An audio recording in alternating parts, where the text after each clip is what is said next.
देश दुनिया के तमाम बड़े मुद्दों के पीछे का सच। सनमार्क प्रेजेंट्स एडिटर्स कट। नमस्कार दोस्तों, हम एक बार फिर आपके सामने हाजिर हैं एक नए एपिसोड के साथ। इस बार हमारा एनालिसिस का मुद्दा है कि भारत के शेयर बाजार और कितना गिरेंगे।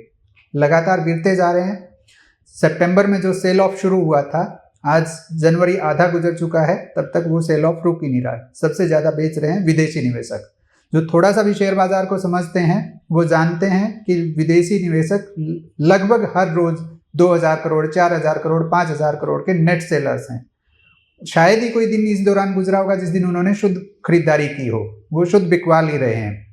हर हफ्ते शुक्रवार को खबर आती है, शनिवार के अखबारों में छपती है कि इस हफ्ते 20 लाख करोड़ के नुकसान में रहे निवेशक। इस हफ्ते उनके नेटवर्थ 25 लाख करोड़ गिर गई। इस तरह के लगातार देख रहे हैं। सवाल कई तरह के हैं कि भारतीय शेयर बाजार इतने क्यों गिर रहे हैं और कितना गिरेंगे, और विदेशी निवेशक आखिर भारत से इस तरह से पैसा क्यों निकाल रहे हैं मानो कल कोई आने वाला दिन ही ना बचा हो। लगातार वो बेच रहे हैं। क्या भारतीय कंपनियां बंद होने वाली हैं? क्या भारत का मार्केट डूबने वाला है? इन सारे सवालों के जवाब हम आज के एपिसोड में ढूंढने की कोशिश करेंगे। सबसे पहले याद करते हैं 27 सितंबर 2024 का दिन। उस दिन शेयर बाजार शीर्ष पर थे अपने। निफ्टी 50, जिसको हाईएस्ट वॉल्यूम वाला मार्केट माना जाता है, वो 26,000 क्रॉस कर चुका था। 26,277 की हाईएस्ट टच पॉइंट था उसका। उसके बाद से जो शुरू हुआ, उसी दिन से, इनफैक्ट यदि आप सच जाने तो उसी दिन से बिक्री शुरू हो गई थी। उस दिन से जो शुरू हुआ, आज शुक्रवार के दिन मार्केट 12% नीचे बंद हुआ है, 23,200 के आसपास। आखिर इतनी गिरावट क्यों? और अब भी लगातार वो लोग बेचे ही जा रहे हैं। आखिर ऐसा क्यों हो रहा है? यदि टेक्निकल भाषा में बोलें तो 27 सितंबर की जो रेड कैंडल बनी थी उसको टॉप बोल सकते हैं कि मार्केट का टॉप बना था। उसके बाद वो गिरना शुरू हुआ और एक हफ्ते में, मात्र नेक्स्ट एक हफ्ते में वो इतना गिर गया कि 4.5% की गिरावट।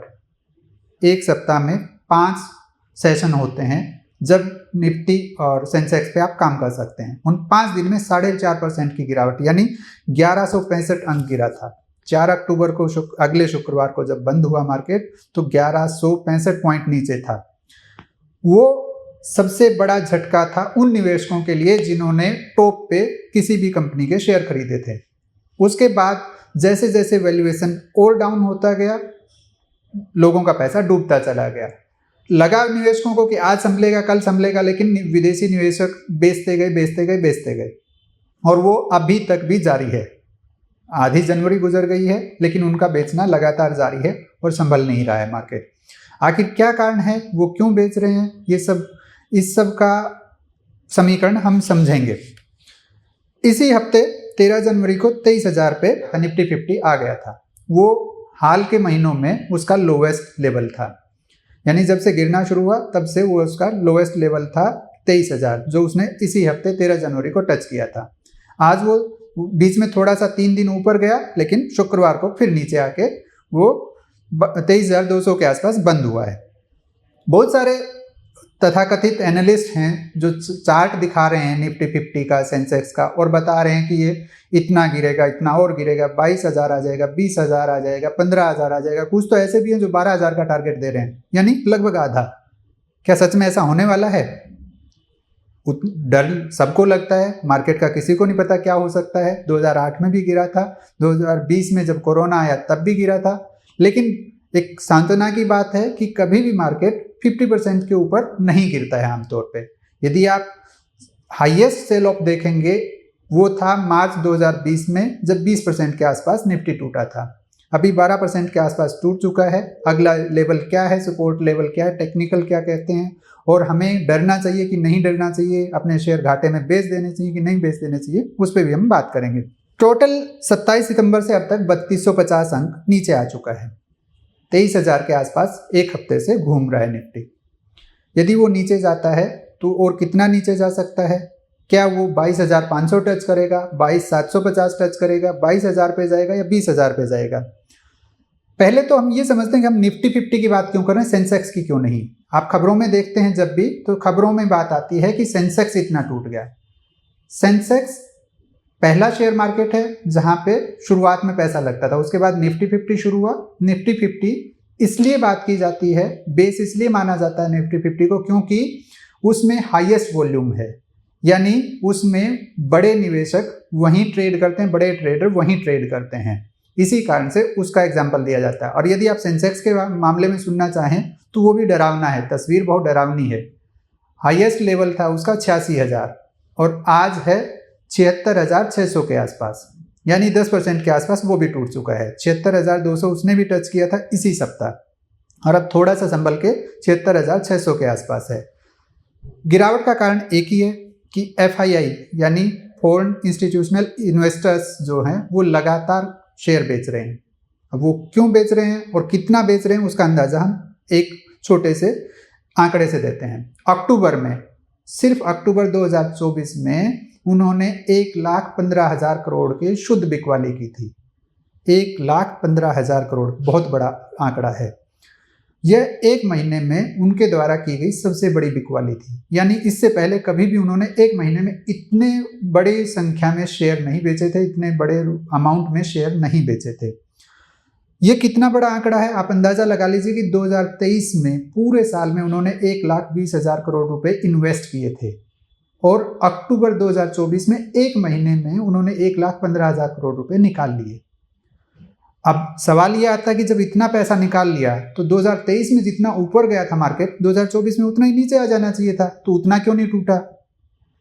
धन्यवाद दीजिए हमारे DIIs को, डोमेस्टिक इंस्टीट्यूशनल इन्वेस्टर्स को, यानी घरेलू संस्थागत निवेशक, जैसे LIC है, म्यूचुअल फंड्स हैं, ये सब, इन सब ने मार्केट को संभाला हुआ है। विदेशी जितना बेच रहे हैं, घरेलू निवेशक लगभग उसके आसपास खरीदने की कोशिश कर रहे हैं। उनके पास पैसा कहाँ से आ रहा है? वो पैसा आप दे रहे हैं, SIP के जरिए, LIC की पॉलिसी के जरिए, तमाम तरह से जो पैसा उनके पास पहुंचा है उसी से मार्केट वो संभाले हुए हैं। अदरवाइज इतनी बिकवाली उन्होंने मार्च 2020 में भी नहीं की थी जितनी उन्होंने सिर्फ अक्टूबर में की। अक्टूबर में 1,15,000 करोड़ बेचे, जबकि मार्च 2020 में जब निफ्टी 20% क्रैश हो गया था उस टाइम पे उन्होंने मात्र 65,000 करोड़ के बेचे थे शेयर्स।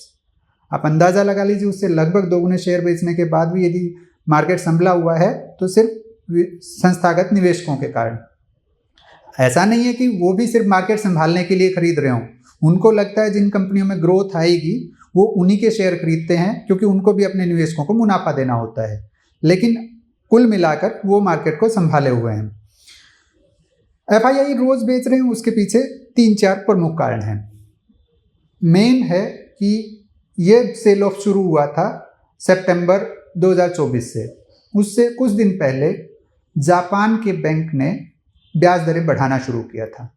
अब आप सोचेंगे कि जापान में ब्याज दरें बढ़ने का और हमारे यहाँ शेयर मार्केट गिरने का क्या लॉजिक हुआ, मतलब क्या मेल मिलाप हुआ दोनों का?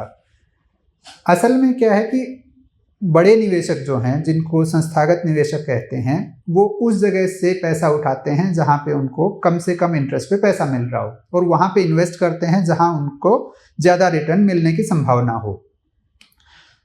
जापान में ब्याज दरें माइनस में थी, वहाँ से वो पैसा उठाते थे, पैसा कर्ज में लेते थे, उस साथ में बैंक उनको पैसा और भी देते थे कि ठीक है आपने कर्ज लिया है, इस एवज में पैसा ले लीजिए। और उस पैसे को वो निवेश कहाँ करते थे? वो डॉलर में ले जाके निवेश करते थे, अमेरिका जैसे बाज़ारों में, भारत जैसे बाज़ारों में।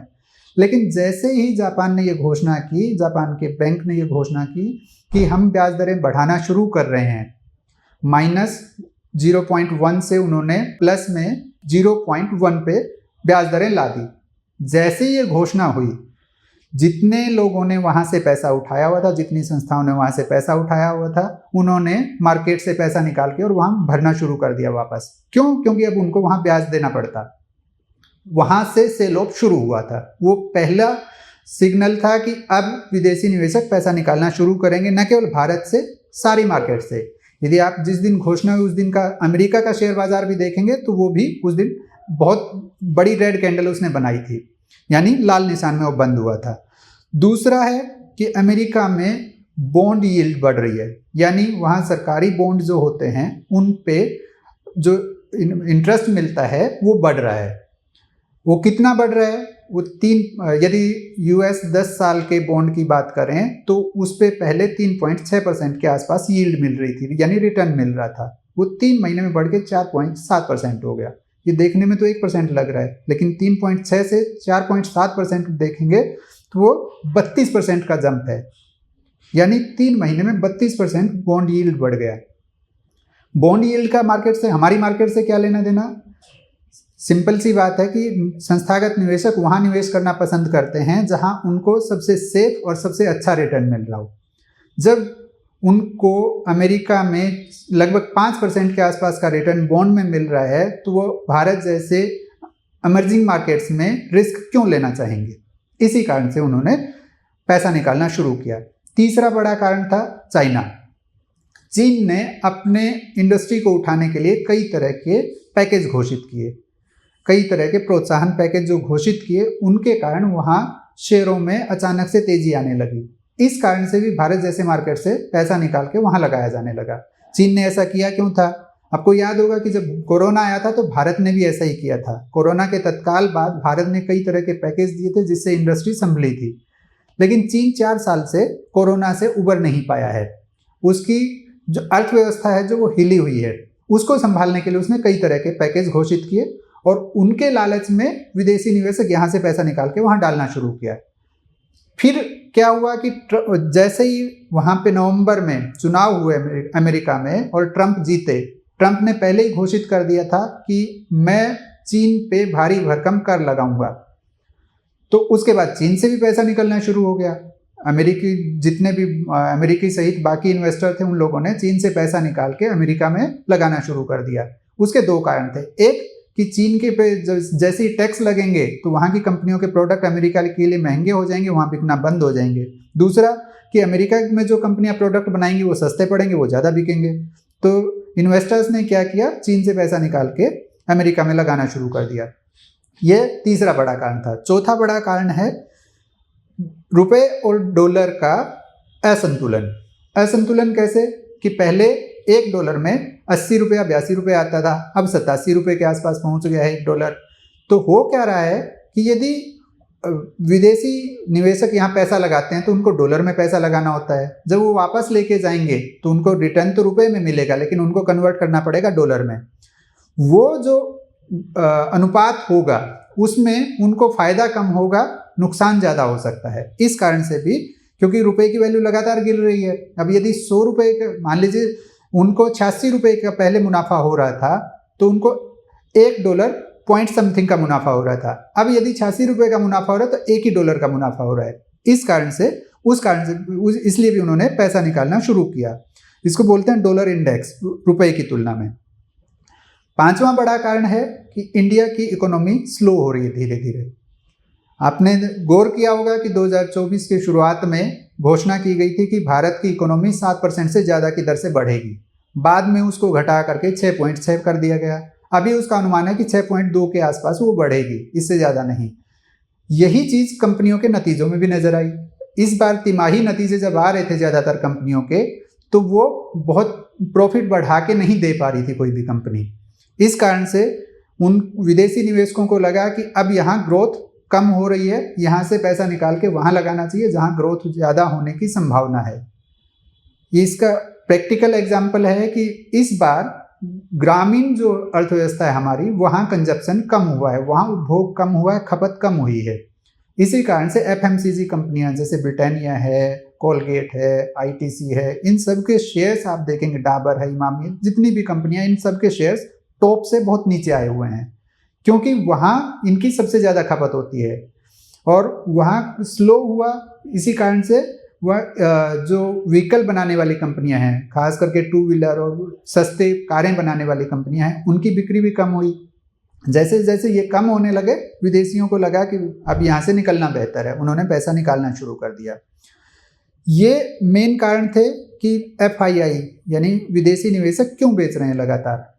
अब आते हैं मूल सवाल पर कि भारत के शेयर बाजार और कितना गिरेंगे, क्या ये लगातार गिरते रहेंगे? जिस तरह से लोग डरा रहे हैं, कोई इलियट वेव का एग्जांपल दे रहा है, कोई चार्ट पैटर्न दिखा रहा है कि हेड एंड शोल्डर बन गया है वीकली पे, डेली पे, उसके कारण और गिरेगा शेयर बाजार। एक बेसिक चीज़ कि क्या किसी कंपनी के कर्मचारियों ने ऑफिस जाना बंद किया है? नहीं किया। क्या कोई फैक्ट्री बंद हुई है? नहीं हुई। क्या नई हायरिंग नहीं हो रही? क्या बिजनेस नहीं हो रहा? ये सब हो रहा है। मतलब सिंपल सी बात है कि बिजनेस जो है वो सिर्फ कैंडल चार्ट से नहीं होता है, वो उसका बहुत बड़ा व्यापक आधार है कि लोग कंपनियां बना रही हैं, लोग खरीद रहे हैं, कंपनियां बेच रही हैं, कंपनियां मुनाफा कमा रही हैं, वो एक सर्कल है और वो चल रहा है, वो जारी रहेगा तब तक। ऐसा नहीं है कि मार्केट क्रैश कर जाएगा पूरी तरह। यदि स्थितियां सामान्य रहती हैं तो और बहुत ज़्यादा गिरने की संभावना नहीं है। यदि टेक्निकल की बात करें तो 22,700 और 22,500 का लेवल निफ्टी के लिए स्ट्रॉन्ग स्पॉट है। और मान के चलिए कि बजट के बाद, इस बार जैसा बजट माना जा रहा है कि लोक लुभावन बजट देने की कोशिश करेगी सरकार, उसके बाद तेजी से रिकवरी देखने को मिल सकती है। और यदि अभी तेजी से रिकवरी नहीं भी हुई तो आने वाले 12 से 15 महीने में नई ऊंचाई पे दोबारा से शेयर बाजार दिख सकते हैं। अब आप पूछेंगे कि जब एफआईआई विदेशी निवेशक इस तरह से बेच रहे हैं तो इतना ऊपर कैसे जाएगा मार्केट? तिमाही नतीजे जैसे ही सुधरने शुरू होंगे विदेशी निवेशक दोबारा आएंगे लौटकर। वो आए हैं, पहले भी आए हैं और आगे भी आएंगे।